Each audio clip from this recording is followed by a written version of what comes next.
Have you checked out ChevetteReport.com? It's the newest cigar media outlet to keep you in the know with all things cigar lifestyle related. From press releases to reviews, we have it all covered. Be some of our first members to join ChevetteReport.com and be a part of the next step in the cigar culture.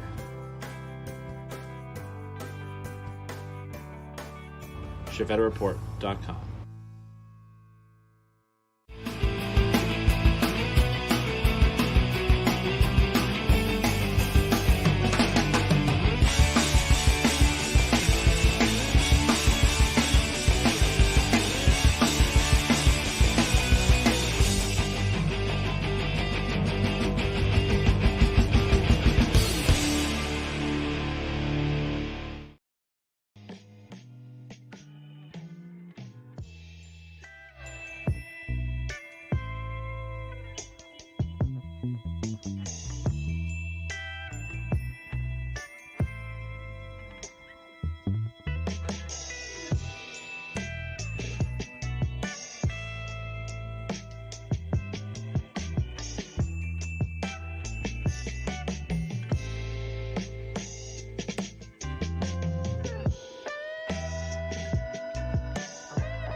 What's going on, everybody? It's your favorite Thursday night host, your boy, Chief.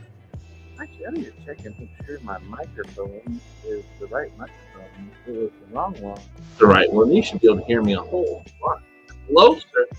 Welcome into the show. Tons of people already flooding into the comments. Appreciate the love. Appreciate everybody tuning in early before the show even started. We've kicked it off with 11 people so far. Big welcome in the show, Mr. Supremo Tobacco, Charles Adamson, Banker John, Bob Ellis, Jay Bates, Adam Wolf, Charles Adamson, Gary Zanstra, Michael, Zach Beck, Hunter Ott. What's going on?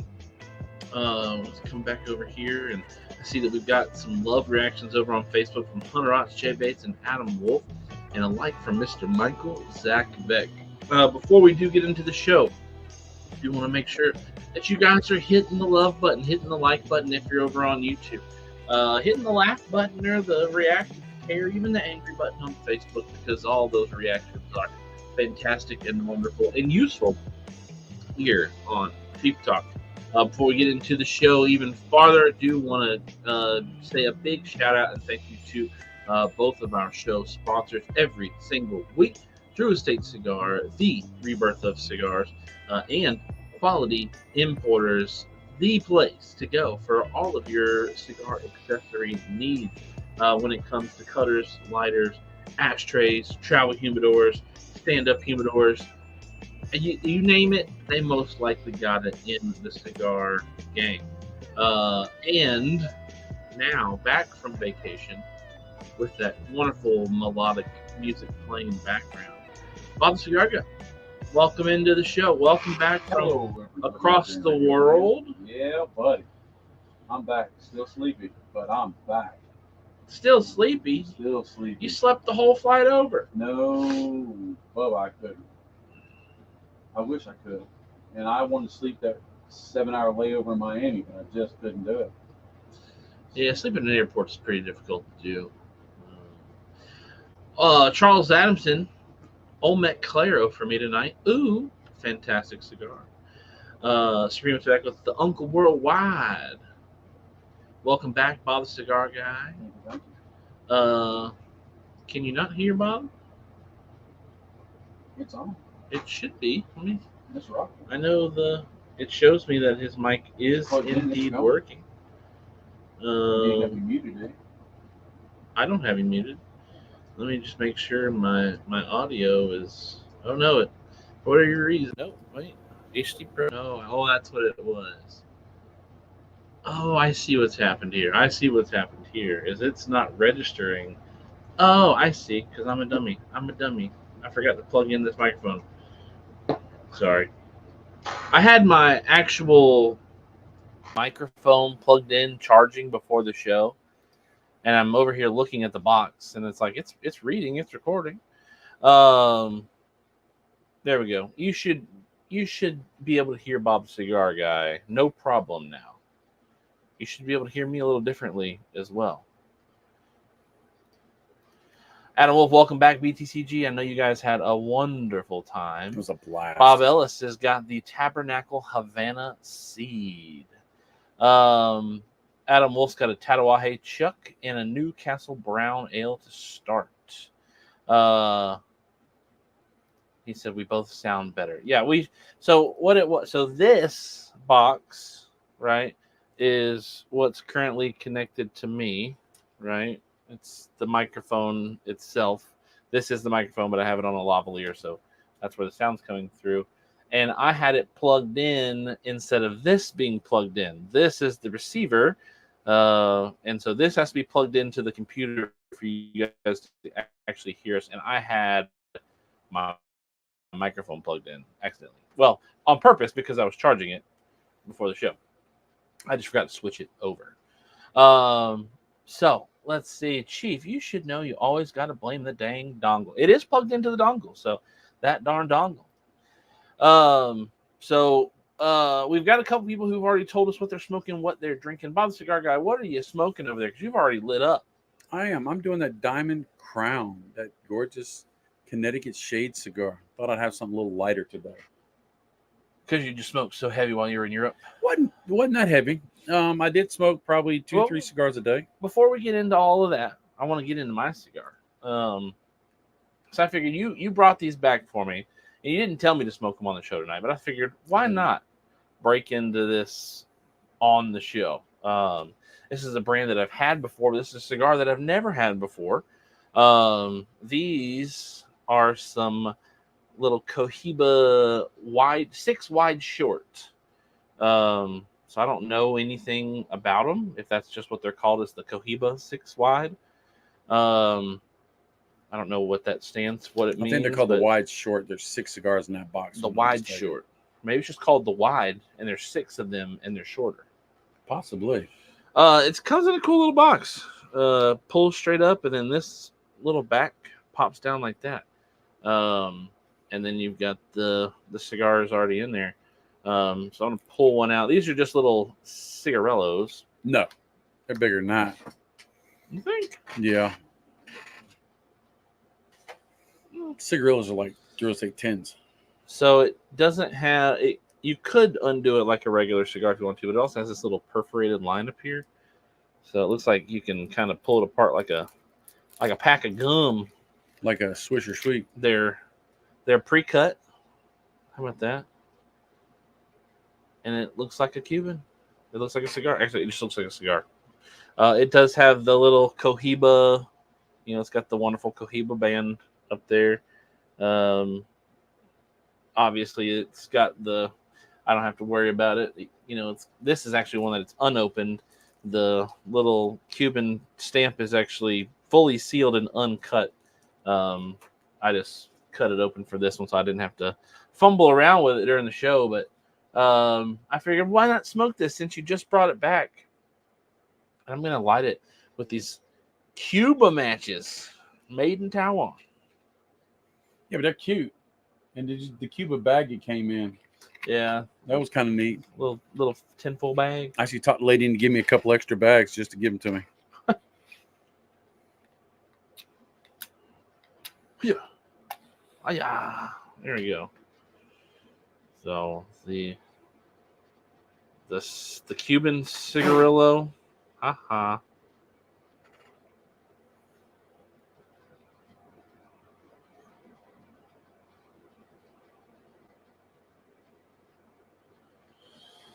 So cheers, everybody.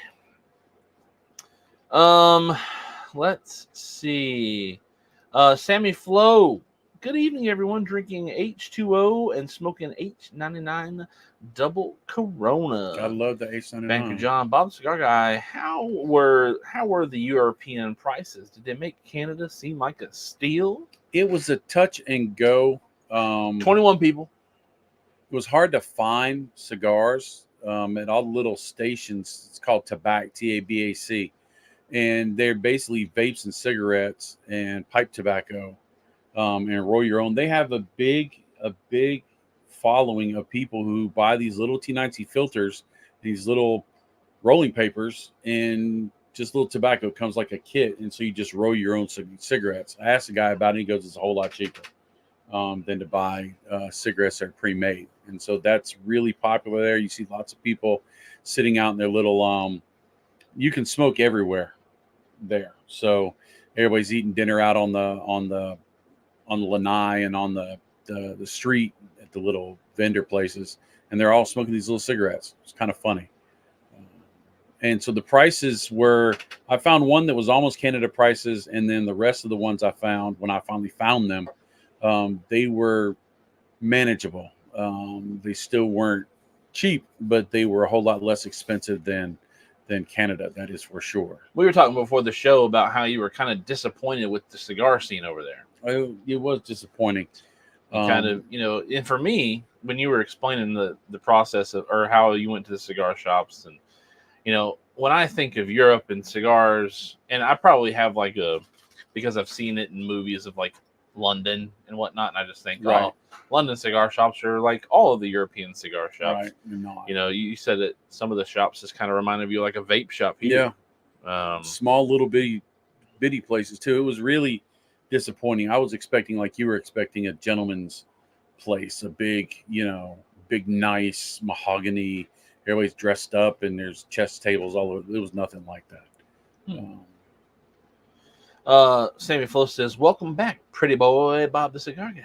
Sammy Flo went with me. I had his little Sammy Flo barber and cigar thing on my hat that I was wearing around most of the time. Now, when we were out in country at all the different countries, I didn't wear a ball cap because they said they don't like people wearing ball caps. And so I wore my little Peaky Blinder Apparently hat. A ball cap is like an explicitly American thing. They sold a lot of Barcelona soccer ball caps, a lot of other soccer team ball caps, but you didn't see many people wearing them. So I think it was for the American market there. I know there's an interview on, I think it's one of Graham Norton's shows, where Emily Blunt, who's married to John Krasinski from The Office, Emily Blunt is British, and she said that every time that she was filming, he'd come over, and he's from Philly. He's always wearing this Philly cap or whatever, and how people just give him crap all the time for wearing his ball cap. So interesting. So I'm always wearing a hat one way or the other for the most part. Me too. Matt Brugger, good evening, gentlemen. Sorry, late dinner tonight. No worries. Glad you're here. Hope you're smoking something good. Oh, he's smoking an Aganorsa Corojo. Nice. Rick Carroll's trying something new to him. Blackbird Jackdaw and Eagle Rare. I think it's Jack Jaw. No. It probably was Charles Adamson wants to know, did you check in any of the duty free at the airport? I did check in duty frees, and they didn't have any Cubans. They had a couple sampler sets. They had a Hoya sampler set, which looked really nice. They had a CEO sampler set that looked really, really nice, and a nice little velvet case. But there was not a large selection. You would expect Davidoff would have been there. There was no Davidoff at any of their very limited Euro states. It was very limited as to the selection of cigars you could have. But I didn't go hunting cigars a lot. Right. But the ones that we did run across, because we walked all over those countries, you didn't find many cigar shops. Lots of cigarettes. I guess that kind of goes, hand in hand with just the cigar culture in general that's not in countries where they're making cigars all the time. Right. You go to America, like what the population of America that smokes cigars is 3% or whatever. I mean, it's probably the same across a lot of Europe as well, especially with as expensive as things are over there, because you're paying Euro prices. You're paying Euro prices. If you see 20 euros, you're not paying $20. But a great cup of coffee, $2, $3. Cup of coffee and a sandwich, or a cup of coffee and a nice pastry, $5. It's really interesting as to And what you didn't have to tip your servers. you didn't. They did not. They did not accept tips. Pretty much, they didn't. Now, one restaurant, which is kind of reaching out to the American market, they actually added like 15% onto the bill. They didn't even tell you they did that. They just did that. I went, and me and Sarah walking somewhere, and we found this little hole in the wall barbershop that did straight razor shaves, hot lather shaves. And so we had some time, and Sarah said, "Why don't you do it?" And I said, "No, we won't do it." She said, "Why don't you do it?" I said, "Okay." I asked him how much, and we watched him do a straight razor shave, which is, honest to God, towels, lather up with the brush, the whole 9 yards, 30-minute shave. I said, "How much?" €12. I said, "For that?" And of course, I wasn't speaking much. It's like Sarah $16. Yeah, it's like $16. I ended up tipping him. I gave him €20, and then I gave him a $10 bill, just because there's no way that they're making any money off of doing shaves, taking half an hour for $15-16. And it was an amazing shave. That dude shaved me like 6 or 7 times. I didn't have to shave for 2 days. It was nice. It was Every really once in a nice. while, when I'm trying to make myself sleepy, there's a guy I follow on YouTube who does ASMR. He goes to different barbershops across the world and does ASMR shaves.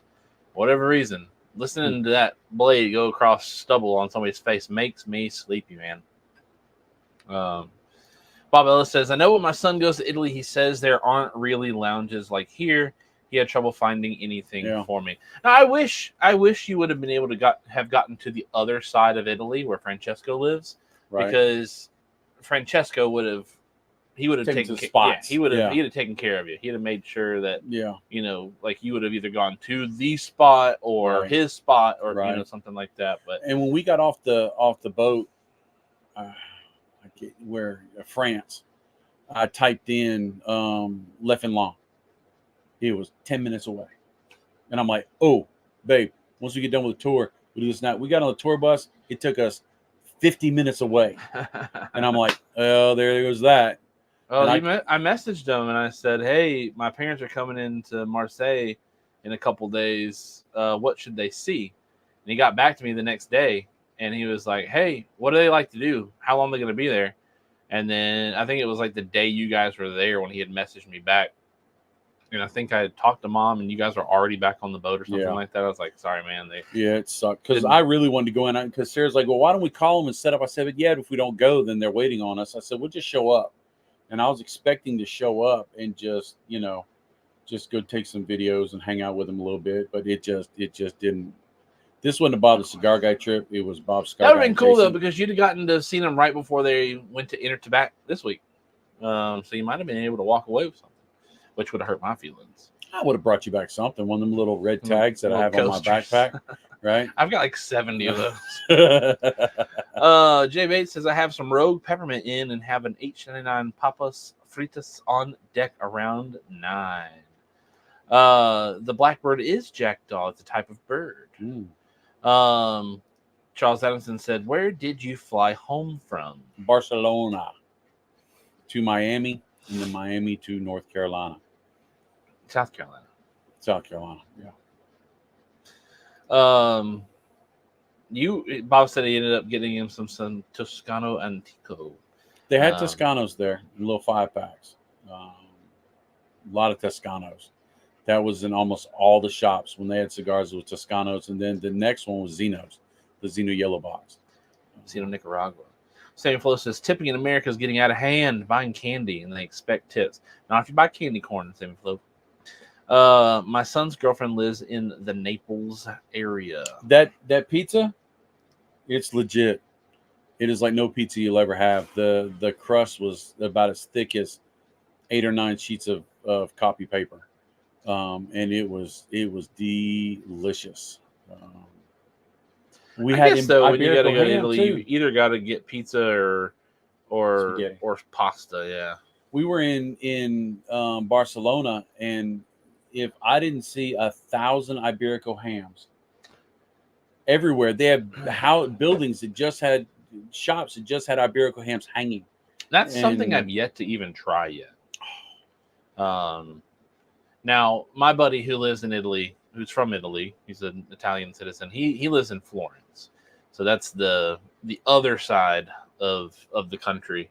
And I couldn't remember where he lived when I reached out to him, because I knew he lived somewhere coastal, with just some of the pictures that he sends in our group chat and all that kind of stuff. And I had no idea it was the other side of Italy. So unfortunately, that didn't get to work out. I tried to get you guys to meet up with Jared. Right. But I don't remember what day that was. It was late in the day, and our time was jam packed. And so trying to get by, I would love to have met up with some people there. That would have been fun. Jared and Francesco are both at Intertabac. Really? Yeah. Mac's there too. He is. Let's see. We got that one. The Neapolitan pizza is the best. Is it the best? It is amazing. Is it the best pizza you've ever had in your life? It may be. Better than New York style pizza? It's twice as thin, but when you fold it, the nose doesn't flip down. See, I like that. But it's still, then when you fold it, oh my gosh. And then they had a pizza they called the folder. It's like a slice of New York, except it's a small pizza about 8 inches, 10 inches wide, and it's real thin. And so you fold it in half and you fold it in quarters and you eat it like that. So like a uncalzone. Kinda. I didn't do that because I wanted Neapolitan pizza, and then there was so many other things. The thing that I fell in love with there, though, it was in Italy. They have a pastry that it's thin as phyllo dough, and it's folded tons and tons of ways where it looks like a full clam. It's shaped kind of like a clam shape, and because it's not the baklava, is it? No, because the way the bread, or not the bread, the pastry is done, it's just little bitty teeny layers. Think of a cinnamon roll. You know how you would unroll it, but make it as thin as 2 pieces of paper. And so and it's got cream in the middle. So you break the end off of the smaller end off of, and you just kind of peel this ribbon that has just a little bit of cream on it. And it's oh my God, it was so good. It was crazy. And the coffee is better. Dan Burns says, LOL, I just noticed Bob the Cruise guy. Michael Zakovic finally can enjoy a smoke. Had to finish up a work bid. Oof. Well, hopefully your smoke is enjoyable and worth your time having to worry about that work bid. Zachariah Morrison, smoking the Tatawahe Black Label. First time great cigar. Good Charles Adamson, I think it's the ingredients just can't be replicated anywhere else. That's what they say about a lot of things, right? Like, what is it? The bagels in New York can't be replicated because it's the water. That you would think a margarita pizza would not be good because it's the cheese, tomato, spinach. It's the pasta, or it's the dough. And then they put a tomato sauce on it, which is not super seasoned. It's very just fresh tomato. And then they put dollops of mozzarella. So is it sweet? It is a little sweet. But they put dollops of mozzarella, so there's not cheese on all of it, just in spots. And then they just drop a couple pieces of basil on it, a full leaf of basil. And so you would think that would just be, I want some with pepperoni or with sausage or something. But it actually is in harmony. It blends well. And come to find out, I thought Mexico had the margaritas. It was about some queen, and the king made it for her, and that was her signature. And when they made her the pizza, they made it. The reason it's red, white, and green is because it's the colors of the flag. Let's see. What am I gonna smoke? I didn't prepare. You just smoked it. Yeah, I did, and it's gone already. You smoked the whole thing? The little one? Yeah. What'd you think? Tastes like tobacco. Did you see the ash? How it has that Cuban. There were black definitely on the outside, white on the inside. There were definitely some points of it where I was like, "Ooh, that's kind of Cuban creamy, like that Cuban cream you get." But it's so hot that you can't really get like a full enjoyment out of it. It's definitely, one of the probably better cigarillos I've ever had in my life. It's not a cigarillo. It is a cigarillo. It is not. It is. You want a cigarillo? Grab those Monte Cristos I sent you. Those are That's cigarillo. Those are smaller. Yeah, because it's a cigarillo. Oh, yeah. I accidentally grabbed a bronze bag. I'm hating tomorrow when I come in here when Steven's gone and do inventory of what's missing. I really didn't smoke a ton. And what I did smoke, I don't know, I might have smoked. 50. No. I might have smoked 20 cigars while you guys were gone over here. Maybe. And I don't even think I hit 20. Yeah, and you broke into boxes you're not supposed to break into. Who was going to stop me? Jackwagon. Adam Wolf says the Black Label is a great smoke. Charles Adamson's raving about the tomatoes over there. Bob Ellis likes that Black Label. Michael Zakovic, Sammy Flo, the Facebook boys are at it. When his girlfriend came here, she couldn't believe people share pizza. Oh, we heard a person say there was another person on the cruise ship. They said they went and got pizza and they were going to split a pizza. And the waiter said, no. One pizza per person, no sharing. And the guy was all American. He was like, what are you telling me I can't share a pizza? He goes, no, you can't buy a pizza if you're going to share the pizza. They were serious about it. Huh. I'm like, all right. And that's one of the things, like, Jay, you know he smoked all the good stuff. You gotta respect. I gotta count my senators. You gotta respect. I didn't smoke any. No, the most lucrative cigar that I smoked over here was my birthday cigar that Jay sent me, that Monte Cristo for my birthday. By the way, thank you for the gift. I got it today, Jay Bates. That's awesome. I'm stoked. I You're the man. smoked a couple H99, couple Pappy Van Winkles, Liga 9, 2 T52s. I smoked that new Rosa Sharon. I smoked the not the Gatekeeper, but the new one from Alec Bradley. I didn't smoke a ton. I can't fuss because I noticed just about 3-4 weeks ago, I went to go grab a cigar and I was going to grab a Sin Compromiso, and I noticed that whole box of Sin Compromiso is almost gone, and I know you haven't gotten a hold of any of them. So you just haven't been paying attention to how many you've been smoking? No, I've just been grabbing because I pulled them out of the box and I put them in one of the trays.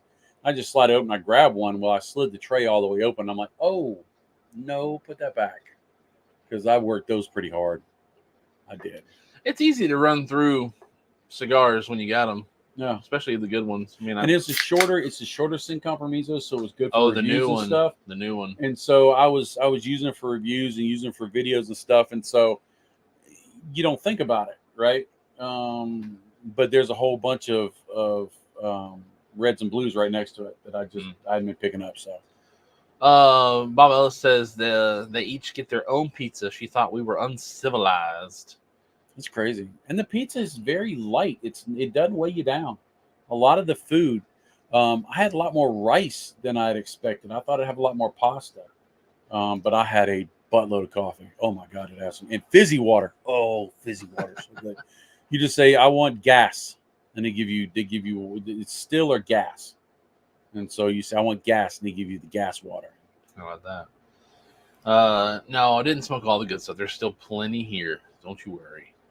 No, didn't get into Bob's stash. I got into the channel cigars that he hasn't gotten into yet. Yeah, a box that I hadn't reviewed yet. The deal you don't review the whole box. The deal is you don't get into the cigar till I review the box. I put little round white stickers on the box to say "Do not touch." Yeah, until I do. And you put them right on top of the UPC codes where you can't even tell. It's not like on the top of the box or right in the middle of the box or something like that. It's in the most discreet, hard to see place that it's like we've been doing this. I've been doing that system for 3 years now. 3 years. Jay Bates says, you're welcome. That's a late birthday present. I'll explain in 2 weeks. Chafe, it's the Alec Bradley Safekeeper. Yeah, Safekeepings. Oh, Jay, I did get the shot glass. I had to work hard to find that shot glass. It's got an Eiffel Tower on it because there was none in the area that I was in. But I did get you the shot glass, my friend. And it made it home safe. It's a shame to waste a whole Monte Cristo. Who's wasting a whole Monte Cristo? Did you like the new Alec Bradley cigar. I liked it a lot. Are you talking about the Safe Keepings? Yes. That's a good Safe cigar. Safe Keepings is in my top 5 for Too sure. small. Too small though. I liked it. I could It's a use- Robusto. I could have used 6 inch, same diameter but 6 inches. So a Toro. Yeah. Well, no, that's more of a. That's a little bigger than a Toro going to a Churchill. Sean Crowley. Hey guys. Hey Sean Crowley. How you doing? Bobby sounds like an only child, and I love it. Chief Def did smoke a lot of Bob cigars. That's a quote from a Paul Newman movie. I'm sorry. I don't. I. If you showed me a lineup of people and Paul Newman was in them, I might be able to guess who Paul Newman was, but I can't think off the top of my head. Luke. But like I can see it, but like I can't like really see it. The I Color know of who Money with Paul. Tom Cruise. Huh? The Color of Money with Tom Cruise. I can vaguely see who he is, but he kind of looks like a lot of other white older men in Hollywood too. You know what he looks like now, don't you? Dead. Safekeeping, yes, very good in my top 5. Yeah, I'm right there with you. I really enjoyed that That was a cigar. good cigar. I did just get in the Filthy Gooligan this week. I got in a few cigars actually. I reached out to them for that cigar, by the way. Okay. I got the new Room 101 Big Payback. My Huge. camera is. That thing is Ta-da. intimidating. Come on. Just because we're struggling with light tonight. I've messed with the settings on my light. So I got the new Big Payback. That's the new one that's come out this year from Room 101. That looks like a butt kicker, as dark as it is and as big as it is. Yep. I got the Black Market Filthy Gooligan, which is cool that they did that instead of the Filthy Hooligan. Like And they it's a do barber pole. Yeah, it is. And it's not Candela. Dark on dark. And then I got the Arcana from CAO. If I'm not mistaken, if This you week. flip it over, it Yeah, still it's says the Arcana. same. Yeah, it's the same I this forget what way. that's called. It's the same both ways, and it's actually really hard to read. It is. The N is Um, kind of. But yeah, got those. So looking forward to shooting those, smoking those, especially that filthy Gooligan. Yeah, me too. Always fun to have a cigar to smoke for Halloween. Halloween. That is empty. Let's see. I did notice a mountain of Dr. Pepper cans out in the box out in the yard. You couldn't have took that to the garbage. That box is full of like 1,000 screws that my kids picked up out of your yard too. I figured out where you found those screws at, by the way. At the back of our fence. By the fence. Mm-hmm. So we have water running down out of that yard. And so I would just take the ashes from the burn pile Mm-hmm. and I would just drop them in between the two fences. And so that's why he's fine all because of screws. I'm not worried about dogs getting into between the fences. Yeah, he found a bunch of them. Bunches of them. Amber found a bunch of them too. He FaceTime and said, "Where are all these screws coming There was a from?" bunch of them. Well, I figured you might have stashed them for when you can come back and bring a metal detector in 30 years and look. Oh, look at these 30-year-old screws I found. How excited are we all for the Undercrown 10 and the Flying Pig? I don't know. Should you be excited? It's an international release. It's not an American release. It's an international release. Zachariah Morrison said the CAO needs a review for me to buy. Law, formerly the Republic of Debauchery, grabbed one up the day after we put the press release out, and he said it was a pretty good cigar. So I'm excited to try it just for that. And that'll be interesting for me because I've not been a fan of anything coming out of CAO for a while. Definitely need a box of those pigs. They are beautiful. Actually, what I can do is I can come over here and go to Sammy's smoking all them nice Lonsdales that nobody's got. He's probably got 30 or 40 of them from the family reunion.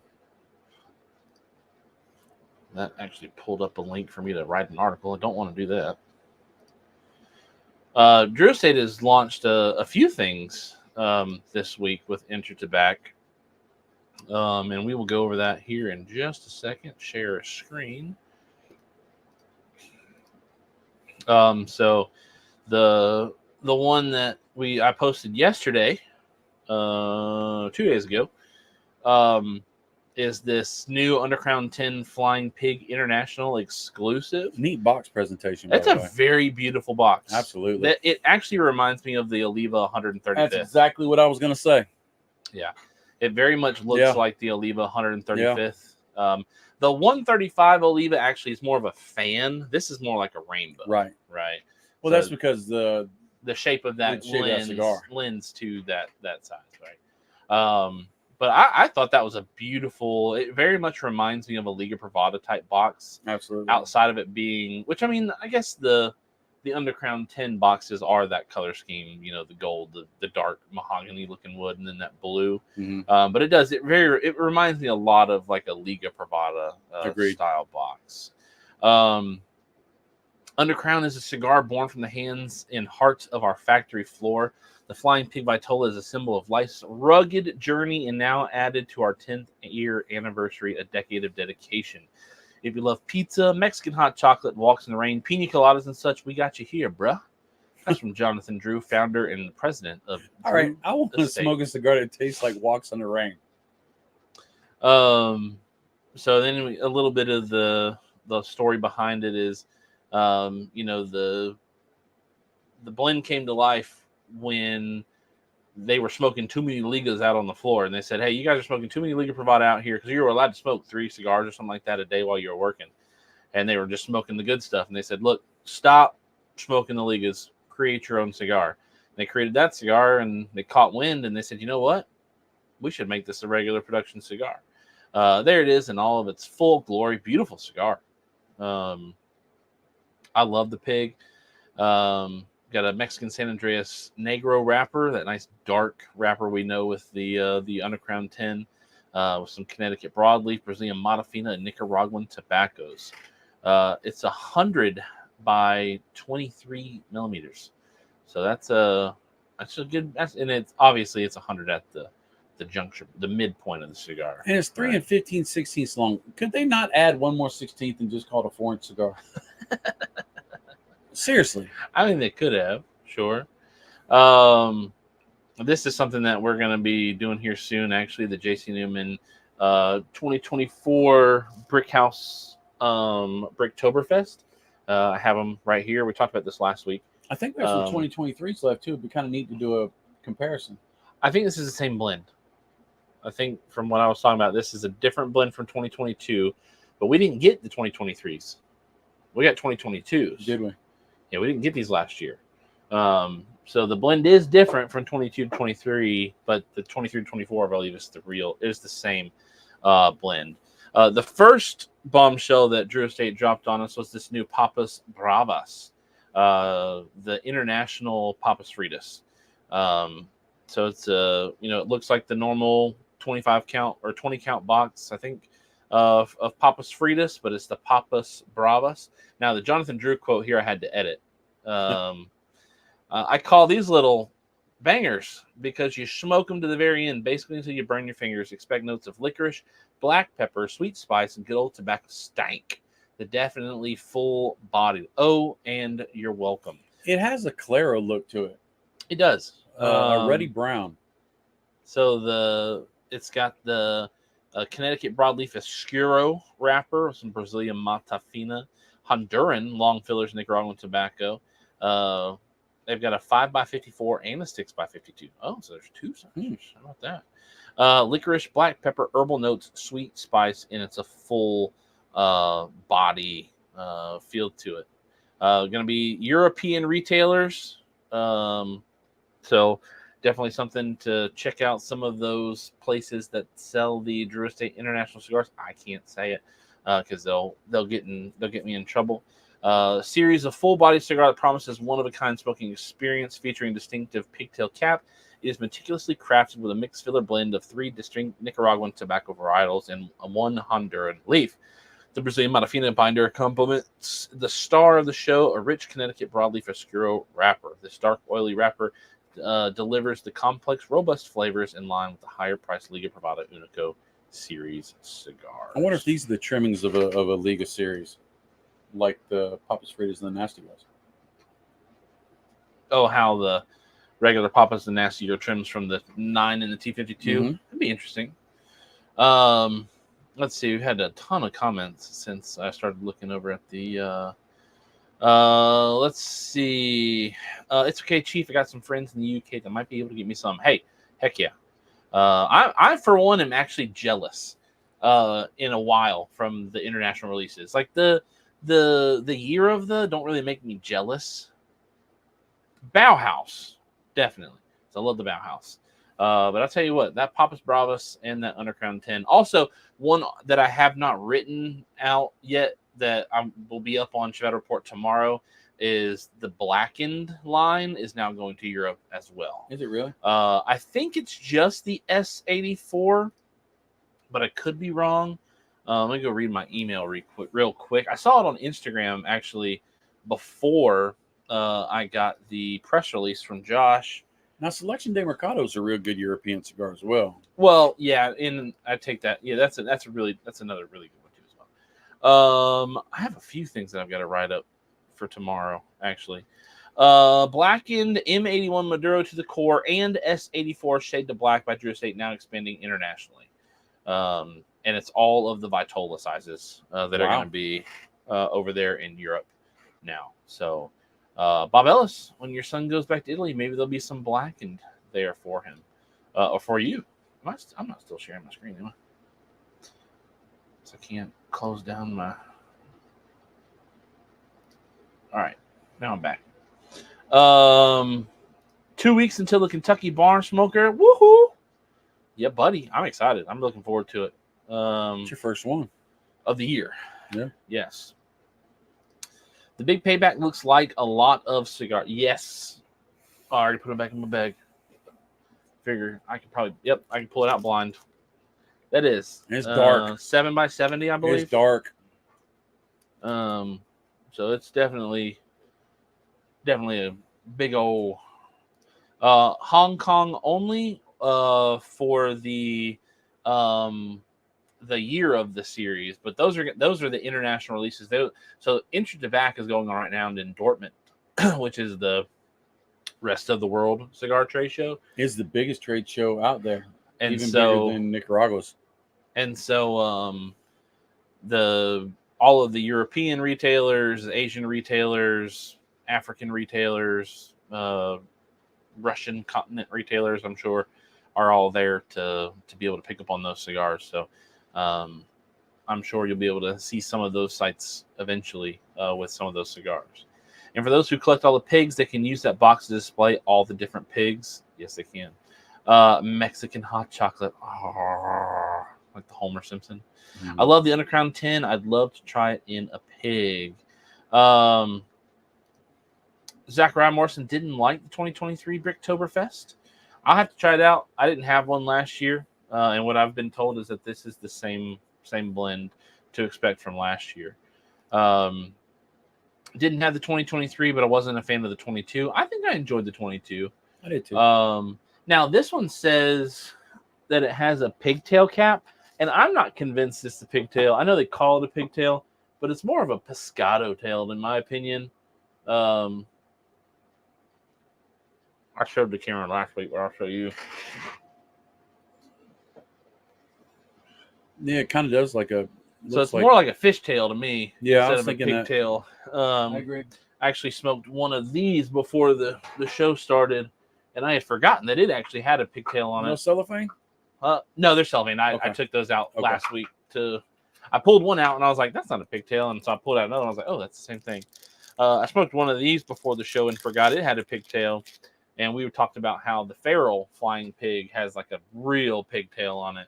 And so the Cajachina, smoked one of these before the show. And that to me is like the essence of a real pigtail. So kind of disappointed on that front in the sense of like them doing it. But congratulations to JC Newman. They actually won an award for how did they say it?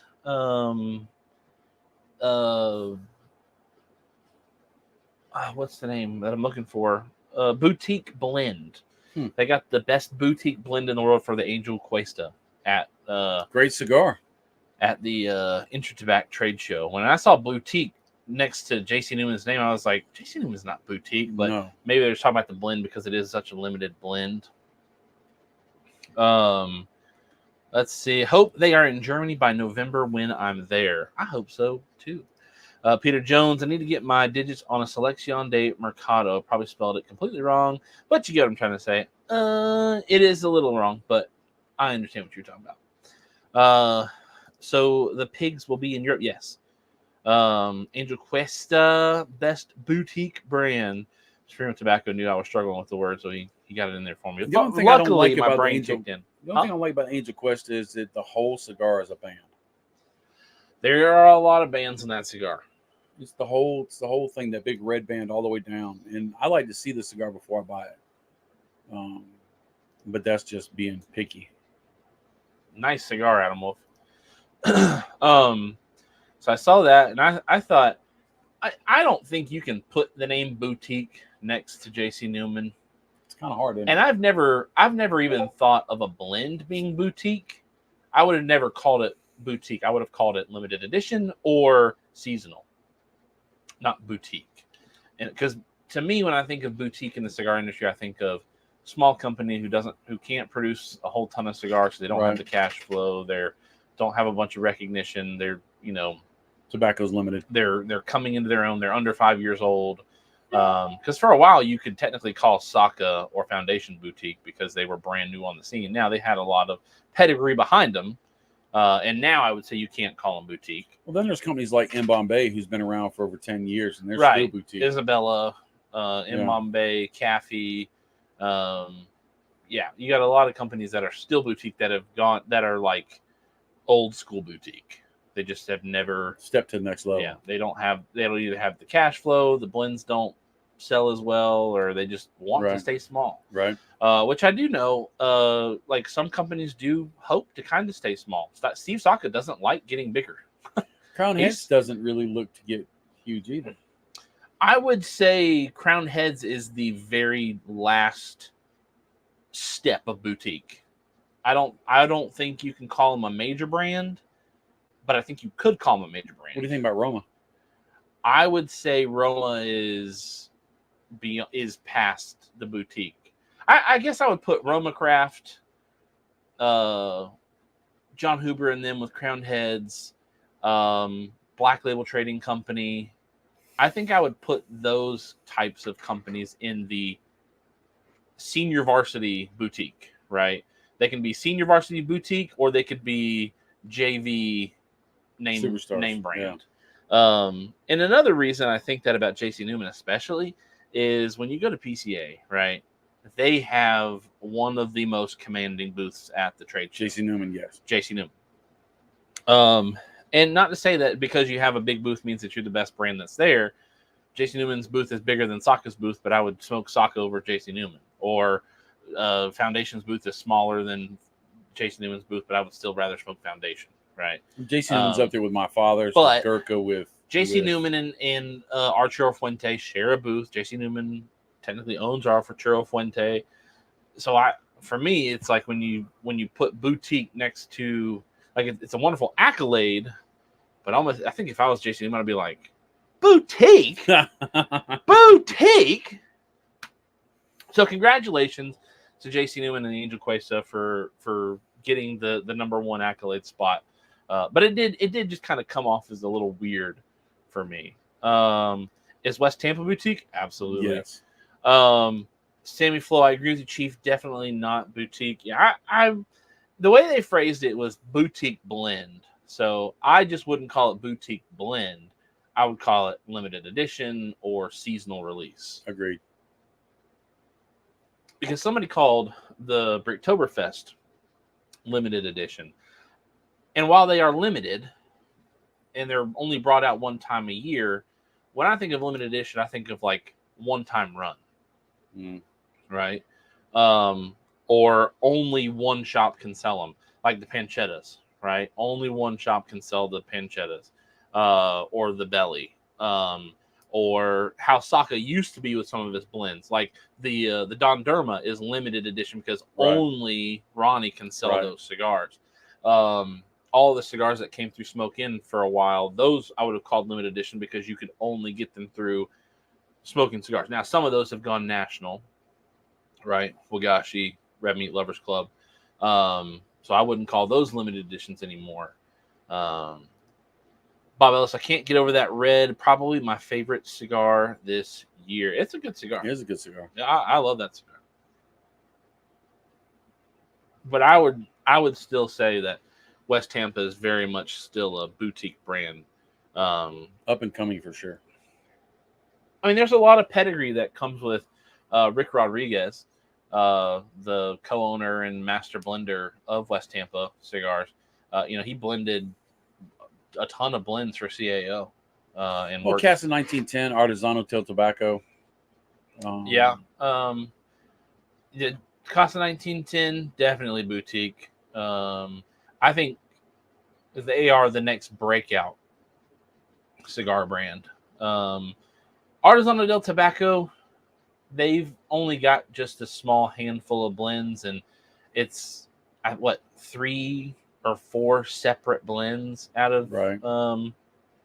But 2 name fronts, like they have the Jester and then they have the El Pulpo. Right. So you've got a couple different blends of the Jester. Hooten Young, definitely boutique. Absolutely boutique. I would actually call Hooten Young niche. Yeah. I think Hooten Young is we only want to sell our cigars to certain people in a certain way at a certain time. Casa 1910 is that way too. I mean, they are all Mexican. They're Mexican blends, Mexican San Andreas. They promote the Mexican heritage. All their cigar blends. Are they all Mexican Puros? No. Well, all their cigar blends lean towards Mexican history, Mexican culture. And each one of their cigars has Mexican tobacco. Most of their blends, I think. Right, but I definitely feel like Casa 1910 is a brand that wants to reach out and be in every humidor. I think Hooten Young is more of a we'd rather our cigars go to military, veterans, paramilitary, and those who back the blue. Not that that's bad. No. Not that I disagree with any of that. Well, it's like Big Sky is all about Montana. Right. Wyoming, Montana, that fly fishing kind of stuff. If I think of any company that just basically sits there and says, look, we made our cigars for one type of people and we don't care if it goes anywhere else, I think Hooten Young. I could be wrong. Roma Craft. No. Almost all of their blends are all the same style. No. You got Drew Estate who has something for everybody. I would agree with that statement. J.C. Newman about 4 years ago. Fuente, something for everybody. My father. I would agree with that statement with Roma Craft about 4 years ago, pre-Intemperance line, when Intemperance came out, and then Intemperance became this fledge of we are trying to make cigars for cigar smokers who aren't looking for the knock you in the teeth. But it still has that. It still has that Roma DNA. That No, there's definitely an attitude to it. And I don't have a problem with brands having identities. Right. Black Label Trading Works, right? Absolutely. Has the identity of the forgotten, the forlorn, the kicked and abused and abandoned, the emo, the dark, right? Yeah. But they have a variety of blends that go from very mild to very extreme. A lot of cigars that I have enjoyed out of there. But I do know, through emails and then when they've sent things to us, like they do have an anticipation of trying to get that stuff out to the masses because they want to be. When I sit there and look at Hooten Young as a brand and having sat there with them and seeing them and how they operate in their booth for 2 years and having to have interviewed them last year, to me, they kind of come across as guys that's like, look, we make our cigars and we know who we want to sell them to. And, they're a veteran group, but then you've got Founders. But Founders, to me, isn't that way. Founders wants to get their cigars out to as many people as possible. Agree. They want to go big. They want to make that a thing. They're not older guys. They're younger guys who want to retire.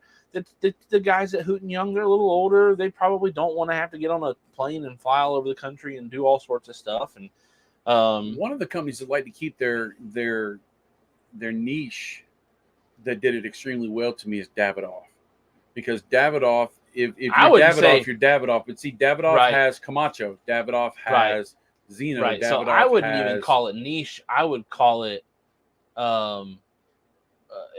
exclusion. They want to keep it exclusive. But I- they say, okay, so we've got this group covered Right. with Davidoff. Right. Now we need to reach another group. Let's hit Camacho. Right. So they Let's, got you know- Camacho, Avo, Zeno, Davidoff. Right. Right. And so it's not like they went ahead and made Davidoff and said, "Oh, let's actually make Davidoff for Everybody. the rich and the poor and the middle. Let's make Davidoff the rich, and Right. let's make Camacho the poor's, Right. and hope to bring them from Camacho up to Davidoff, through a series of, oh, that company owns this company." Not like Drew Estate or Gurkha or Rocky Patel or Oliva, where it's all branded under the same name. Yes, it's an acid, but it's acid by Drew Estate. Right. It's not Camacho by Davidoff. It's just Right. Camacho. Right. It's Avo. It's Davidoff. And Saka started off that way. I mean, Saka was like, "Look, I'm gonna blend what I like, and if Oh, you he like still what I does like, that. And I, yeah." But he also now he's come out with the Wagashi, and he's come out with the Brulee, and he's come out with the Stillwell. He is branched out. He's got the Lancero sampler now. So I mean, I he think he's has still grown, blending cigars that he wants to smoke, though. That's but the- he's reaching out to newer, nuanced. Oh, yeah, groups. no, but like I would love to sit down with Saka and have him pull out a spreadsheet of what he smoked throughout the year, because I bet it's a lot of core, Sin Compromiso, Umbagogs, Mikuritas, and then I bet when it gets to colder months or whatever, kind of like we had a show a couple weeks ago about what are your fall, your autumn time Right. cigars. I bet he pulls those cigars out when he thinks of pulling a pipe out, right? And I feel like anytime that I ever think of pulling a pipe out or wanting to smoke a pipe, it's always colder. Facts. So instead of trying to smoke a pipe and getting the pipe going, well, I'm smoking cigars all the time. Why not just make a pipe cigar?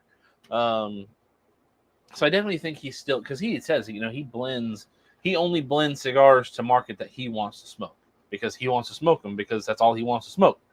And I don't have a problem. I mean, I think that's great. But Steve Saka could never be accused of not trying to get his blends out to as many people as possible, because Absolutely. I mean, the man's on fire. He's put out 10 new blends in the last 3 years. I mean, or more. And they're all bangers. He's got 6 blends in the Stillwell line. He's got the new Umbagog. He's got the new Sin Compromiso. He has the Wagashi. He's got the new Red Meat Lovers Club. He's coming. He's done all of his one-offs with the 80th and the U-boat, and he has the 2 new unicorns. He did the STFU sampler. He's doing the Lancero sampler.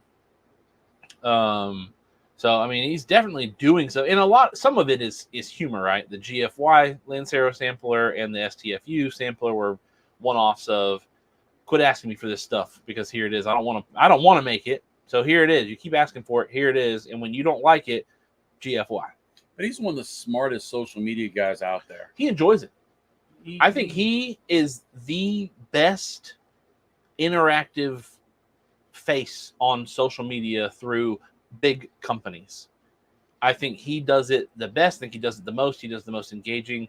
He cares about the media. He's always putting, he sees people doing reviews of his cutters. He sees people doing reviews of his cigars, website posts, all that kind of stuff, sharing photos that he sees on Instagram or on Facebook to his own personal accounts and making sure the people who posted them got the credit for it. Nobody does that like Steve. And he's also extremely smart, because I got to sit down and talk with him, and he says he sends his stuff out to the little T9C reviewers.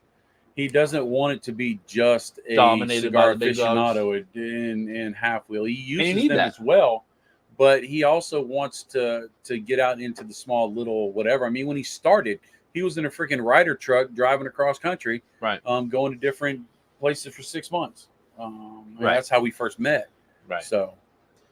Matt Brugger. So what do you think? I have a Need 148 humidor, 65% Boveda packs, and a lot of them in there. All of the Gobi hygrometers read 70%. Too full. Trust your Boveda. Yeah, that's one of the things about the Boveda or Trust them. Humi Smart or some of the other groups is So let me finish that statement before I get off on a tangent. Yes, like Bob's saying, especially with Boveda, trust it, because Boveda is tried and true method. 100%. Success rate for the most part. Don't stack your cigars right on top of your Boveda because they're going to get more humidified. But I definitely trust those. Also, the hygrometers, your Govee hygrometers, sometimes you've got to recalibrate hygrometers. So salt test there's always a chance that your hygrometer can be reading high. But ultimately, how are they smoking? How do they feel? If they feel too wet, if they're not smoking like they're supposed to be smoking, they feel a little too spongy, maybe take a Boveda pack out. If they are smoking a little too fast or they feel like a little crunchy when you pull them out of the humidor, throw another Boveda pack in there. Ultimately, in my opinion, the best humidor is your experience with that cigar. And obviously, the more you smoke cigars, the better you get at realizing this cigar's a little too wet, this cigar's a little too dry. But I would say, if your hygrometer is reading 70% humidity or whatever, and you go and grab those cigars and they feel spongy, maybe you do have too many Bovedas in there. Well, usually Boveda won't push any more than the atmosphere it's in. And humidors, their happy place is 80% full, especially in wood, in your wooden humidors, because that wood is actually going to suck some of your humidity out. Keeping it about 80% full is really, really good to maintain stability. In the ones like we got over there on the side, that's basically a refrigerator. It's not going to suck any humidity out. Humidity falls, right? Dew falls. And so you're going to want more humidity up higher than down low. When you get into a bigger humidor, you kind of got to make sure that you don't have spots where either your fans or your system holds moisture in different parts. Right. You Brian, need to rotate your cigars. Brian, who is a humidor connoisseur, said, so long as you have enough Boveda in your need one that matches the volume, you'll be all right. If you're really concerned, open it up now and again to get rotate the air throughout there. Some people are really big on rotating their cigars from one side of the humidor to another. I don't do that. I have, Bob, he did a video a few months back on that Facebook Marketplace Frigidaire he found and then turned into a humidor for really cheap. We put that Boveda humidor kit in it, and it has not fluctuated much since putting it in. And I've got probably 250 cigars in that thing. And it sits in my closet. It's in the dark. There's not a temperature there's not a whole lot of temperature fluctuation in my room. And so it's been going great. And I grab cigars out of that thing multiple times a week. Take them over to my buddy Jamie's house, go out in the backyard, smoke them, driving over here. That's where I keep all my cigars now. My wife is very happy about that. Let's see. Speaking of that Lancero collection, Jay Bates, is that out and available yet? I don't know. I don't think so. I think it got pushed back. I do too. But Jay, I think the best determiner for that would be just wait for Ronnie, as I'm sure Ronnie got some. I'll be fine if I never smoke another Wagashi. The only socket stick I absolutely hate. That said, I'd still give it another try. I'm not a big fan of the Wagashi. That was my number one for last year. I'm not a big fan of the Wagashi. It's not terrible. I've had enough. I think I had two of them, and I'm like, just not a fan. Not a fan of it. And we've got some here, and I will never reach for them just because I don't desire them. I took some Wagashis with me. I took a bunch of cigars this year on the cruise. Leather Rose flew out of my humidor, by the way, and all the Sweet Janes, all the Deadwoods. And I had some Wagashis left. It was our last day after the cruise, sitting in Spain. I was sitting on this gorgeous balcony at this amazing boutique hotel that Sarah had found for us. And so I had just got those Cubans, and I was going to sit out there in Spain and smoke a Cuban. And I fired it up, and I was smoking it, and I was like, this is great. This is smooth. This is mellow. I get that Cuban experience, but it's just not what I want. And I reached for a Wagashi. That was the next cigar I smoked. And I was honestly, I was much happier smoking the Wagashi than I was smoking a Cuban. Matt Berger says smoke's great, just newer to cigars. Yeah, so that would be the advice that we've given you and added in what Brian here has said. Keep your cigars in the cellophane. So if you do have a little bit too much humidity and you haven't checked it, and all of a sudden Some cigar gets those little white spots, and little moldy Right. stuff on there. It's much harder for it to transfer over to the next cigar if it's got that cellophane. It's like a safety blanket. It will get into it eventually because cellophane is But not that plastic. takes so long. I mean, it's a again, safety. It's a again, safety if you're reaching belt. into that, if that's your only humidor, if that's the humidor that you're using, or that's the humidor that you're using for the cigars that you smoke the most, right? If you're reaching in there and the again, you can tell cigars when they're over humidified. You can tell. You can feel they You cork feel up. they feel squishy. They don't smoke great. Your draw sucks. Your burn's not good. You Um, have to relight it a lot. Right. That's a big determining, hey, look at there. If you pull your cigar out of the bag and the wrapper's busting all over the place and It's you too dry. squeeze it and it's cracking and it sounds like it's fall leaves out in your front yard, probably don't have enough humidity in there. It's not a bad idea to sit there and see, and even if it was 70%, right? The best RH to keep your cigars 70. is between that 65 and 72 mark. Some people like to keep it a little towards the 72. I don't, because I feel like if you keep it at 72, you have a lot less room for error. When I do my Boveda packs, I get the 69%, not because I'm some immature child. It's just that seems to be where the best pack for me happens to last the longest. And if you get a 69 and 72 in the same area, they will fight each other. Right. They're constantly trying to either starve one out or fill the other one up. It's irritating. But really, if they're smoking great already, don't worry about it. Also, the ambient temp in the room will have an effect on your RH2. But like the guy said, if it's smoking good, don't worry about it. That's what I love about this community. No smart aleck comments to a legit question. I mean, obviously, that's what you're going to get here. And Supremo Tobacco is a very good person to consult when it comes to cigars. Amazing. Follow him on Instagram. Amazing. You'll find some of the best photos on the internet over at Supremo Tobacco on Instagram. Ronnie, I just wait for the copious amount of emails and being tagged relentlessly. In there a couple times a day. Yeah, if you're newer and you're in there a couple times, you're going to figure out very soon. Yeah. Checked both my Humies today, sitting at 67. Nice. And also, if you buy a bunch of cigars, let's say you decide to use a little extra money, you buy your 3 or 4 boxes online, and you go to a shop and you buy some cigars that you never bought before, you don't know what humidity they're at. Let's say they came from Nicaragua, they went to California, they dried over in the flight to California, and then they came over. And so they might not be at that 65% humidity, or it might be something else where it's a little too humidified.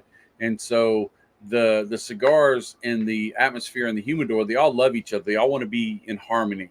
And so if the cigars are higher humidity, then it's going to wick out until it meets the humidity of the space it's in, and vice versa. So letting a cigar rest, especially after you got it from cross country or something, for a week or two before you smoke it, can make a big difference. It really can. Right.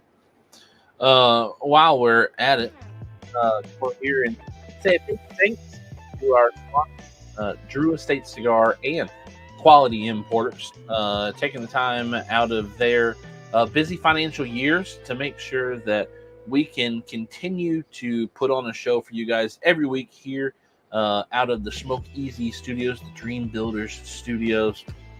We always just fight that name. We named it one thing, then we changed it to, we just go back and forth.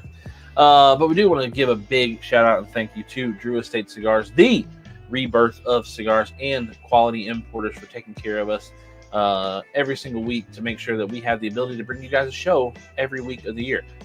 We are on episode 34 weeks this year out of, I think, a possible 37 weeks. I think I missed the PCA week, 4th of July week, and then a week that I went to go to a Drew Estate event with Will McFall.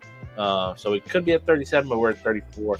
And there's another week where you just decided you didn't want to do it because you were just going to stay home. And yeah, but you did that. I was sick. I did not. No, that was when I went to Barn Smoker and you decided to stay home because you wanted to stay home and the night before school and all that. Oh, yeah, that's right. So, yeah, we could be at 38 weeks. Sorry. So let's see. Matt Scaife, for me, Wagashi is delicious, but the price difference isn't worth the difference between that and the OG Brulee. That's fair. Brian likes to keep his a little low, 62 to 65. I find the no cellophane Cubans are really prone to mold. I can't throw them away, though. I just brush it off and smoke them anyway. Oh! Unless you're allergic to mold, or unless mold is just overtaking them, or there's mold in the foot. If there's mold in the foot, I highly recommend not smoking them. But if there's a little bit of mold, a little bit of the white spots building up on the outside of the wrapper, I will wipe it off and I will smoke it. If you're allergic to mold, do not do that whatsoever. If you just don't feel like you want to do that, I would suggest not doing it. But then again, if you don't like mold, don't eat blue cheese salad dressing. I have never used the Cigar Medic humidity probe. I have. So it's lower. The way that I do mine is just I'm how it feels, how when I pull it out of the humidor, whether it's in cellophane or not, I can pretty much gauge what it's going to smoke like. All of my cigars are kept with Boveda packs, either in the travel humidor or in the humidor at the house. So I've never used a Cigar Medic. I've never found a need for I have one. a Cigar Medic, and when it first came out, they sent me one. And so I knew I had some cigars that had been sitting for a long time with a 70 Boveda.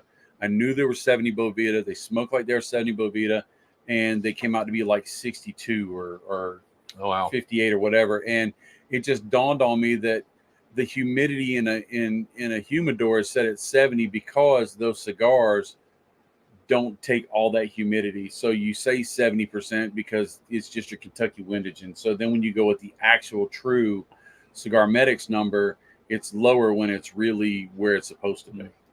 Photos Puro says he knows people who use them religiously. I've never personally used one. Just do the touch test. Agreed. Adam Wolf noticed after a few weeks his became unreliable. Mine are good. Sometimes I'll just use it messing around.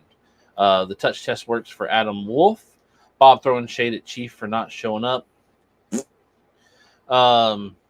Supreme Tobacco Drew State League provided T52 is one of my all-time favorite smokes, and my Zycar XI2 cutter cuts like it was right out of the box.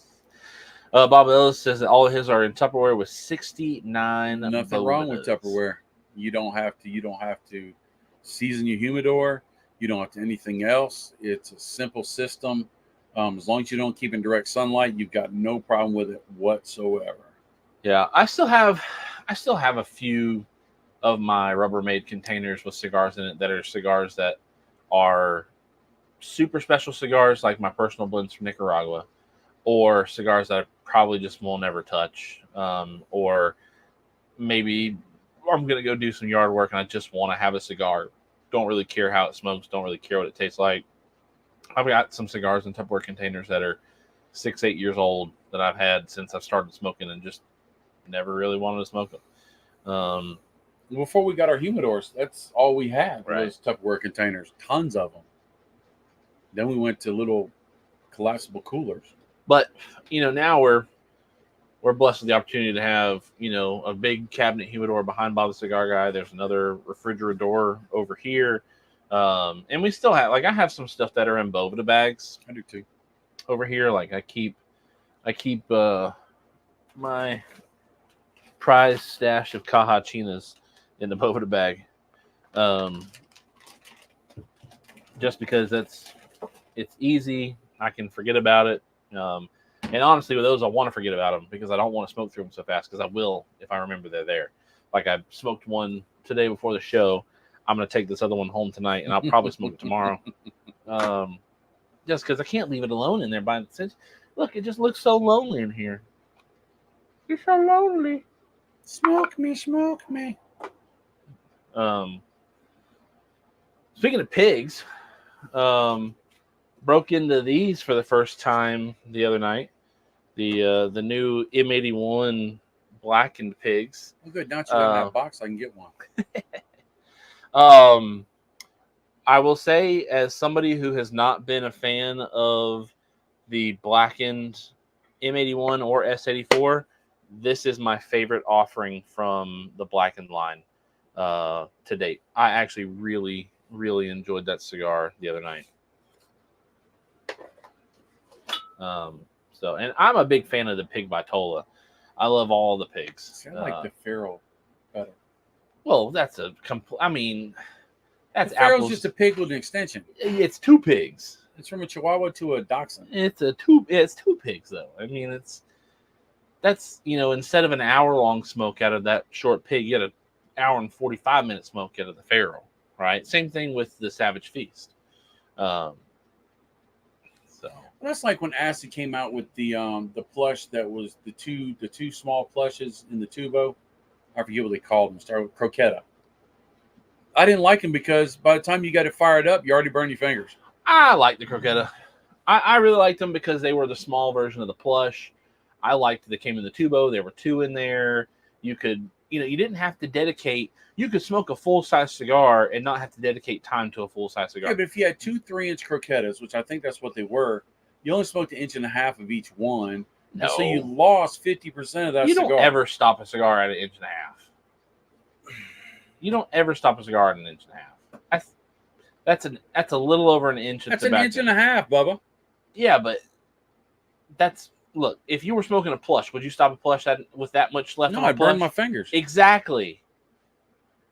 Now with the Croqueta, you're not going to smoke as much of it as you would a plush because you're going to have 2 shortened ends that maybe you would have only had 1 shortened end with the actual plush itself. But I like the Croqueta because it was a cigar, just like the nub, just like a pig. It was a cigar, and actually the pigs are a little bigger. It was a cigar that you could get a full smoking experience out of it in half the time if you were pressed for that time. I don't know. A pig takes forever to smoke. That's why I took the pig off the table. I took the pig back off the table. Yeah. And I don't like nubs. They're too short. Photostepurus now will say, if I got something new that I really want to try, but it feels overhumidified, I'll dry box it for a day. Agreed. Seems to be perfect afterwards. Premium tobacco, that's what you call a pro gamer move. Matt Scaife is 100% Tupperdoors, like 10 of them. The Cajachinas are so good. Yes. One of my favorites. Must be nice. Oh, shut up, Jay Bates. Sammy Flow M81, so good. I don't know. That looks like 6 inches to me.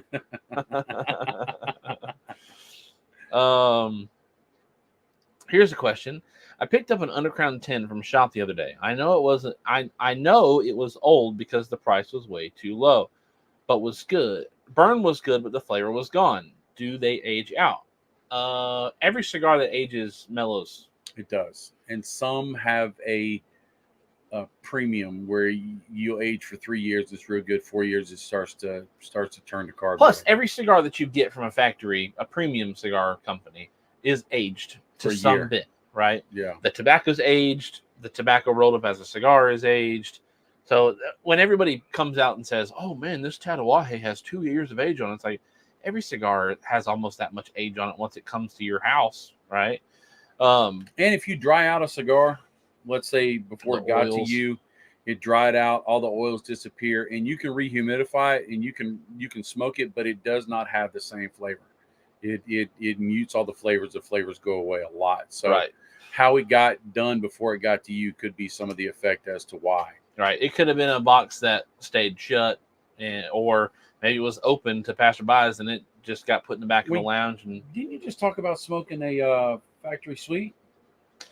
Oh no, it was a Kentucky Fire Cure sweet. Yeah, that's what it was. We weren't talking about that on the show. We were just talking about it. I reached into my humidor a couple weeks ago. It was one of my last Toro Kentucky Fire Cure sweets that I had gotten. And that was 3-4 years ago. And all of the sweetness had dissipated, which is expected when you have sweetened tip cigars. That sweetness does dissipate. But also, it didn't have a super smoky flavor to it. It was very weird. It did not smoke like a normal KFC. And I thought, holy crap, do I have COVID? And so I smoked one the day after, and I enjoyed the sweetness, and I enjoyed the smoky flavors that were coming out of the cigar.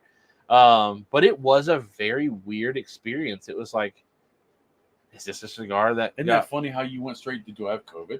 Well, I don't know. There's a possibility. I mean, theoretically, it would be weird, but I guess you could maybe get a Pappy Van Winkle thrown in there accidentally, and, it wasn't a sweet, and I don't know. That would be a very weird mix-up mistake.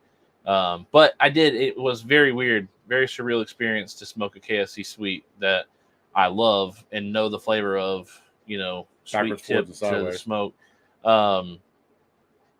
To it not have any of those characteristics and properties. It was a very weird experience for me.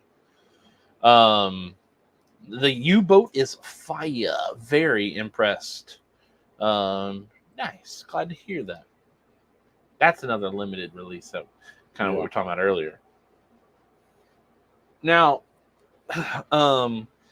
transitioning into the next part of our show.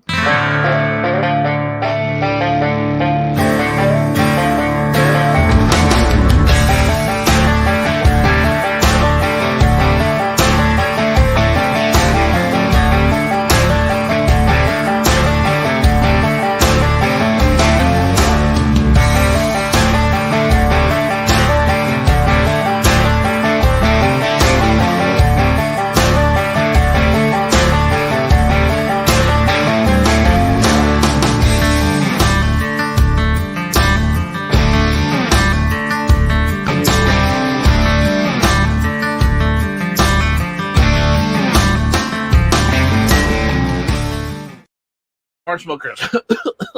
Right as soon as it gets done, I get a cough. Barn Smoker is in 2 weeks. Looking forward to my first Barn Smoker of the year. We get to drive down too. Yeah, I'm excited about it. That's something we need to talk about here soon. You, me, and your mom. About one hotel room. No. No, I am looking forward to it. We didn't have Kentucky last year. I hated that Kentucky didn't make the cut last year. I'm glad that Kentucky made the cut this year. I'm really excited about Kentucky. The Barn Smokers that I really wanted to go to, this year were the Kentucky Barn Smoker and the Connecticut Barn Smoker. I love going to all of them. Obviously, it's a fantastic event no matter where it is. But if I had to pick, those two would be at the top of my list every single time. But no, I'm super excited about the Kentucky Barn Smoker with Drew Estate coming up in 2 weekends, or I guess technically 3 weekends. You haven't seen the Black Widow Saloon yet. I haven't. There's a lot of things I haven't seen. I haven't seen any of the new stuff. The new basketball free throw for this year. Hopefully the weather's good, not rainy, and I can cross up Sammy Flo on the barbershop floor and get him at a game of horse. But don't challenge Pedro. I challenge anybody to game of horse. He can play. Sammy Flo says, Jay, Chief didn't share a pig with you? No. Hands off my pigs. The B-roll is fire. Aw. Just got some U-boats today. Looking forward to trying them. Ooh, you have to let us know. Hunter Otts is excited about the Barn Smoker. Me too, man. I am so looking forward to it. I'm ready to get back to Kentucky. Now, one of the things that actually, I'm not going to talk about that on the show. I'll talk to you about that after the show.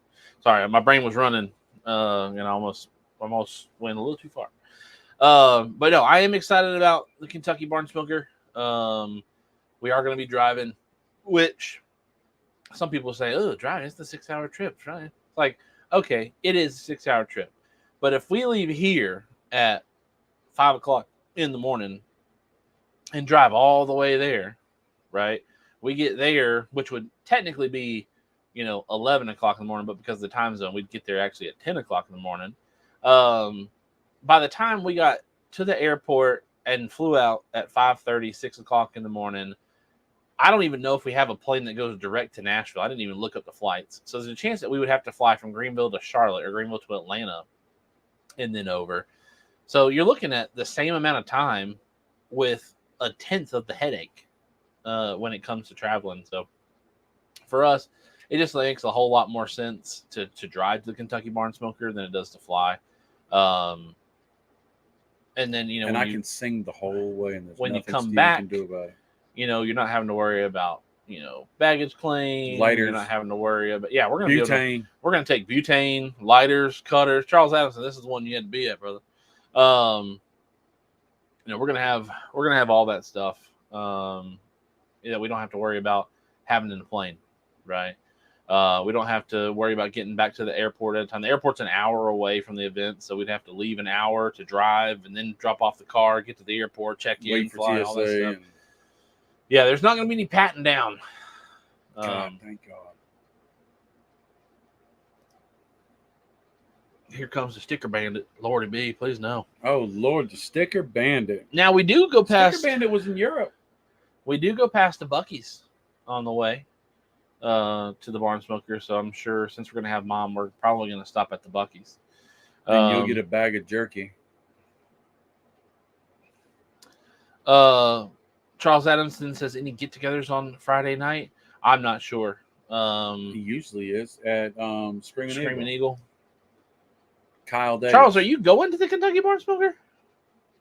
Or you're going to the Florida Barn Smoker this year, or no? Maybe you're going to the Kentucky Barn Smoker. I feel like we've talked about you going to a Barn Smoker.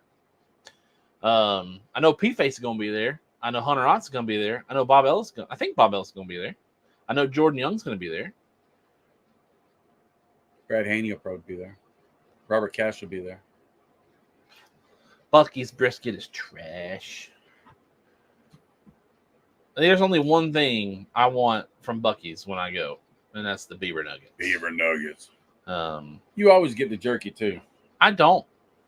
The first couple times I did get jerky, but this I like them boudin sausages too. Oh Lord, Jay Bates says he's gonna pat me down. If you guys see me and Jay Bates on Friday night, we're gonna be matching. Which one of y'all's wearing the TSA shirt? He's patting down, so apparently him. I'm flying commando. P. Diddy style. Shout out to the court system. But no, I am looking forward to the Kentucky Barn Smoker. What are the beaver nuggets? Oh my gosh. Oh man. Oh my gosh. Don't get all the stupid ones with the cinnamon and the this and the that. Just get the oh my god, the beaver nuggets are amazing. Beaver nuggets are they're kind of like puffy Cheetos, but they're sweet. Yeah, they're dipped in like caramel corn. Yeah, it's like a caramel corn, but on a sweet Cheeto. And don't buy one bag. At the bottom of the bag, it's kind of like when you get a box of Crunch 'n Munch or Poppycock. It's nothing but caramel. And it's really thick stuff. You actually got to chew through it and gum up your teeth. It's the way to go. Don't buy one bag, buy 3. Charles Adamson's gonna be at the. Oh, so I'm gonna see Charles Adamson in 2 weeks. Nice. Didn't think I could make it this year. By the time I got it worked out, tickets were gone. Oh man, I'm sorry to hear that. Sucks. OG beaver nuggets are legendary. Agreed. 100 odds. This trip will be much cheaper. My sister lives 45 minutes from the event. Awesome. Oof. Matt Skate says he feels cheated now. Sorry, Matt Skate. Think of like extra large pops of cereal with more sugar. They have a crunchy coating. It's so good. I thought my puffy Cheetos was a good reference. That's pretty good. They're not as big, but they're in the same shape, and they're that puffy type. I don't know what material that is that's made out of. Rice flour or corn pops. Maybe, no, is it corn? I don't know. Maybe. They're just good. really good. It's good. They're really good. The jerky's all right. It's just expensive. It's so expensive. So expensive. But you can get like big old sticks of it instead of like a bag of it. You can get a big old stick of it, which is nice. Styrofoam deliciousness. That's exactly what it is. You ain't lying. Packing peanuts. Yeah, like packing peanuts. That's probably even better because they're almost the same color and the same size. Yeah. I don't know how you didn't see them because they're at every checkout Everywhere. lane. Buying only one bag would be a mistake. Buying 3 would be a mistake. You stock up on them things because they'll sit in your pantry for months. They're good. The first bag goes fast. Yeah, they do.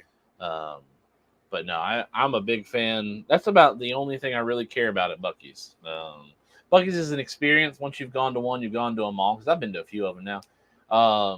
But I will say you got to go to at least one. If you ever get a chance. Bathrooms that's another experience, man. It's like going to the bathroom at the mall, but it's in the middle of the mall, and it's even nicer.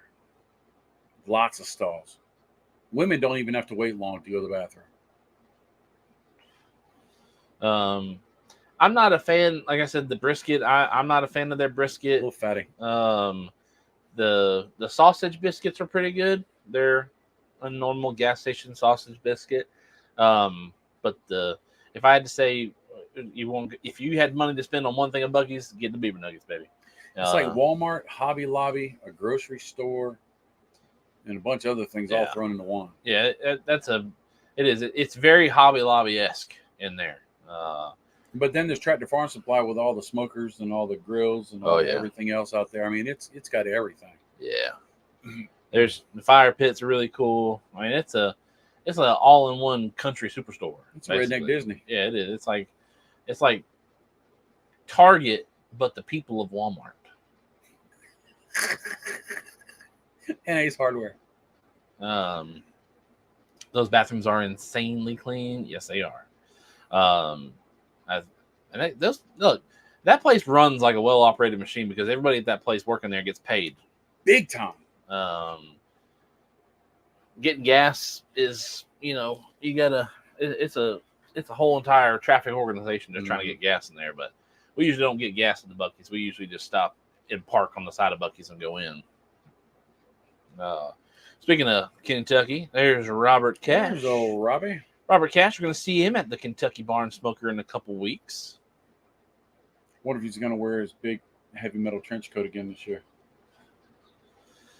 I'm sure if there's one thing I know about Robert Cash is he's going to try to outdress Matty Rock. And he's going to wear Vans. Over 200 gas pumps. And no trucks. No big transfer trucks can go in there. No coat. Something new. He'll probably have a bottle of Tiger Blood with him, too. Tiger Blood or Goldschlager. I'm sure. But yeah, Charles Adamson, there's a cigar lounge just across the border down in Tennessee called Screaming Eagle. And every year, it's usually the same night as the Barn Smoker, they do a Drew Estate event. So it might be the night before, but we usually end up going both nights when we're there. Going the night before Barn Smoker or the night of Barn Smoker, hanging out, smoking cigars. It's a cool little spot. There's a pretty good amount of seating inside. There's year before, they had some people who brought like folding chairs, lawn chairs out in the back in the small parking lot. They usually bring a food truck out there. So it's a pretty cool little spot. Sammy Flo, like all Barn Smokers, no, there will be no Chief Talk before the Barn Smoker. So next week we'll have Chief Talk.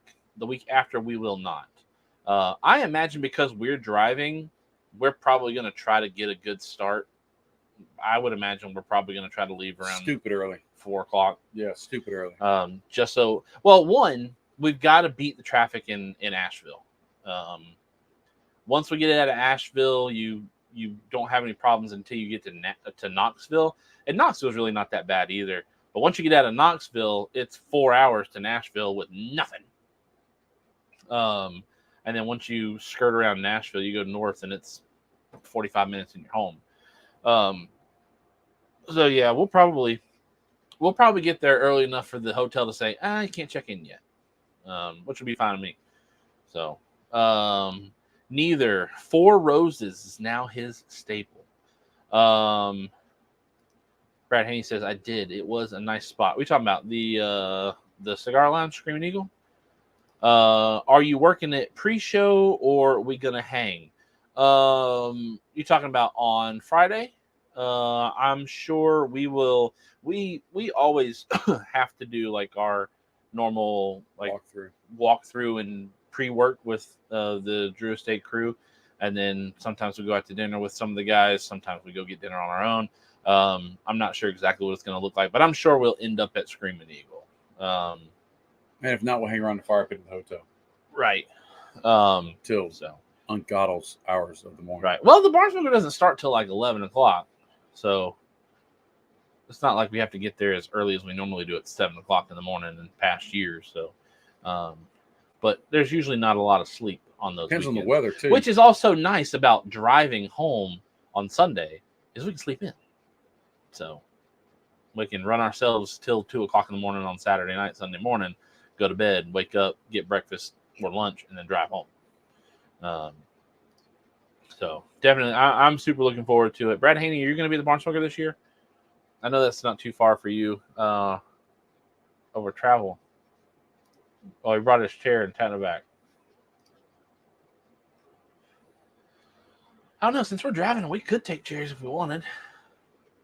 Nah, I'll sit on tailgate. Brad Haney's not going to Barn Smoker this year. Boo. But no, I am. I'm really looking forward to it. And then we come back from that Barn Smoker, and 4 weeks after that, we're down to Florida. Now, we will be flying to that one. So I will make sure, because when they contacted us about this one, they were like, you guys are flying. And I was like, no, we're driving. Please don't send us the flight link. But I make sure they send us one for Orlando, because I am not driving to Florida for That's a drive. 9 hours with you. 6 hours is fine. 9, a little much. I'll just turn your mama loose on you. Charles Adamson staying in Fort Campbell, so should be close. I have no idea what that means. Just bring some of them BTCG in chief torches. You got to talk to that guy.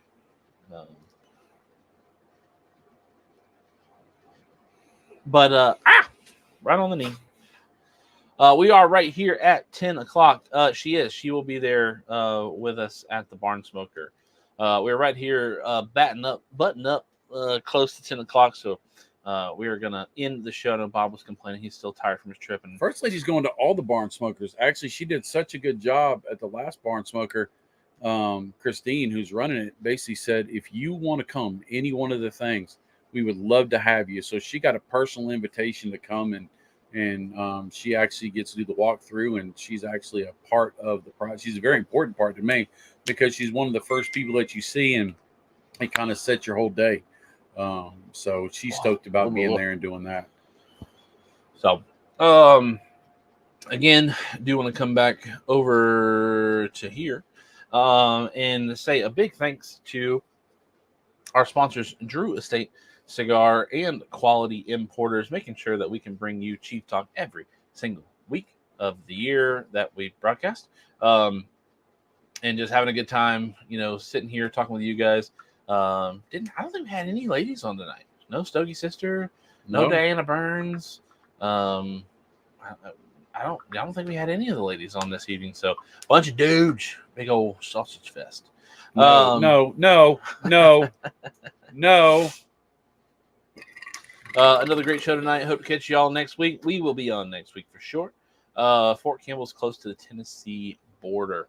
So yeah, definitely looking forward to Barn Smoker. Thank you all for hanging out with us. We hit 28. We're still sitting at 21. So thank you all. We continued the streak. Before I go, thank you to Kelly Gower, Dan Burns, Steve Barrett, Charles Adamson, and Michael Zakovic for hitting the like button over on Facebook.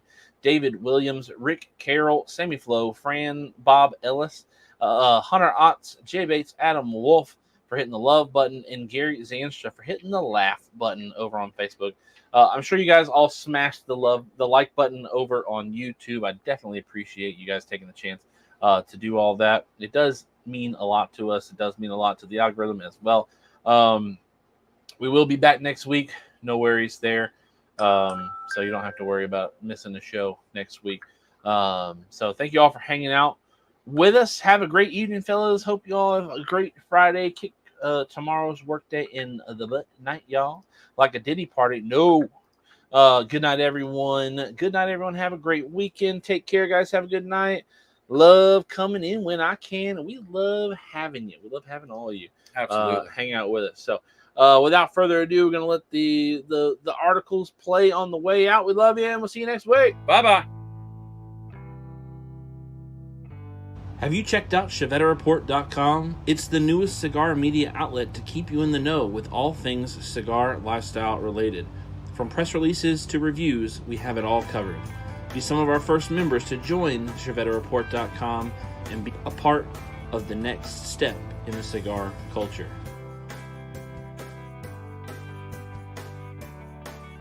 ChevetteReport.com.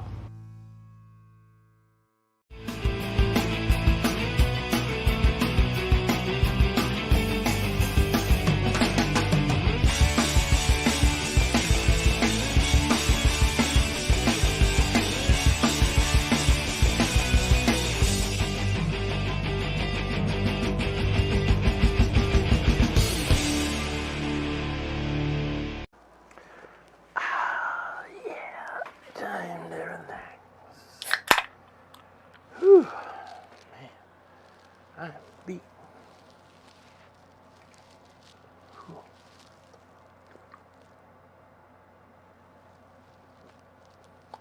What are you doing? What are you doing here? Show's over. Go home. Go home. Show's over. What are you waiting for? You waiting for another show? This is a one-ticket entry.